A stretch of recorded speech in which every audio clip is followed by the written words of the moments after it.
কাৰ বিৰুদ্ধে আন্দোলন কৰাৰ প্ৰাসংগিকতা নাই, কাৰণ সংসদত পাছ হোৱা আইন এখন আন্দোলনেতো পৰিৱৰ্তন কৰিব নোৱাৰে।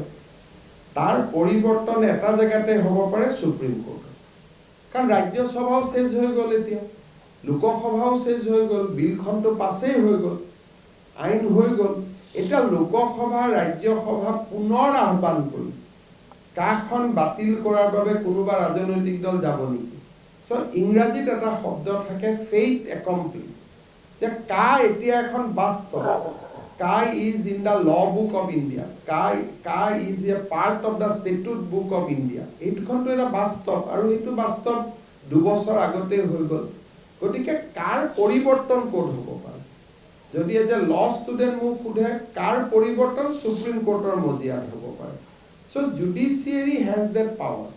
গতিকে যিসকলে কাক মনে প্ৰাণে বেয়া পায় তেওঁলোকে উচ্চতম ন্যায়ালয়ত যাব লাগে, আৰু যোনে কাক লৈ কিবা নিজৰ পলিটিকেল কেৰিয়াৰ বনাব খোজে তেওঁলোকে আন্দোলন কৰিব পাৰে। এই দুটাৰ মাজত পাৰ্থক্য আছে।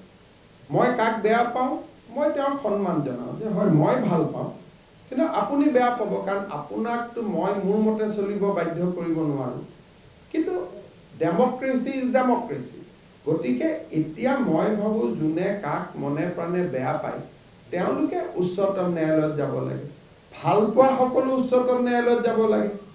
অসমৰ মাটিত আন্দোলন কৰি অসমখনক কিবা এটা পৰ্যায়লৈ লৈ গ'লে আমি কি পাম? এতিয়াতো ইলেকশ্যনো হৈ যাব, মানুহ লোকসভা ইলেকশ্যন খেলি থাকিব, ৰাজ্যসভা ইলেকশ্যন খেলি থাকিব, সংসদটো আৰু 4 মাহলৈকেতো নতুনকৈ নবহেও। গতিকে ইয়াত আন্দোলনৰ প্ৰাসংগিকতাটো কি আছে? যে কাক বেয়া পোৱা মানুহ সকলো উচ্চতম ন্যায়ালয়ত যাব লাগে, ভাল পোৱা মানুহ সকলো উচ্চতম ন্যায়ালয়ত যাব লাগে। বিষয়টো যিহেতু খেলপথাৰখন নেহেৰু ষ্টেডিয়ামত, আমি সৰু সজাত কাজিয়া কৰি কি কৰিম? গতিকে মই কাক বেয়া পোৱা মানুহসকলক সমালোচনা কৰিব খোজা নাই, তেওঁলোকৰ অধিকাৰ আছে কাক বেয়া পোৱা। কাক ভাল পোৱা সকলোকো মই সমালোচনা কৰিব খোজা নাই, তেওঁলোকৰ ভাল পোৱা অধিকাৰ আছে ভাল পোৱা। কিন্তু দুইটাৰ মীমাংসা সুপ্ৰিম কোৰ্টত হ'ব, অসমৰ ৰাজপথত হ'ব নোৱাৰে।